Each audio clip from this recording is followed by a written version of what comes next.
தர்கீப்ல வரும். மனிதர்கள் 4 வகை ரசூல்லா சொல்லுவாங்க.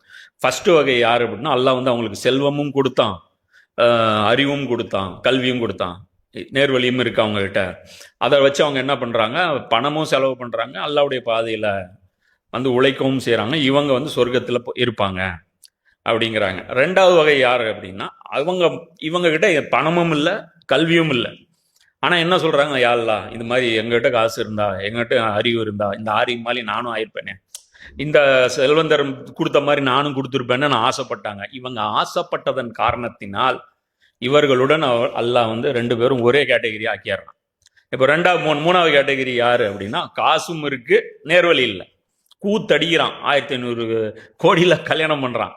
இவன் கீழே இருக்கிறவன் என்ன நினைக்கிறான், என்கிட்டையும் காசு இருந்தா நானும் இந்த மாதிரி பண்ணுவேனேங்கிறான். இப்போ இவன் 2 ஒண்ணு, ஒரு பேட்ச், அவன் 2 பேரும் ஒரு பேட்ச். சூப்பரா. மொத்தமே மனிதர்கள்ல 4 வகை தான் இருக்காங்க.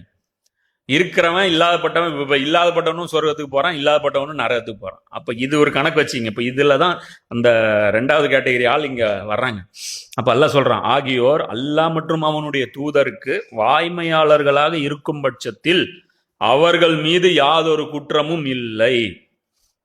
இத்தகைய நன்னடத்தையோரை ஆட்சேபிக்க எந்த காரணமும் இல்லை. மேலும் அல்லாஹ் பெரும் மன்னிப்பாளனாகவும் கருணை புரிபவனாகவும் இருக்கிறான். இந்த நன்னடத்தை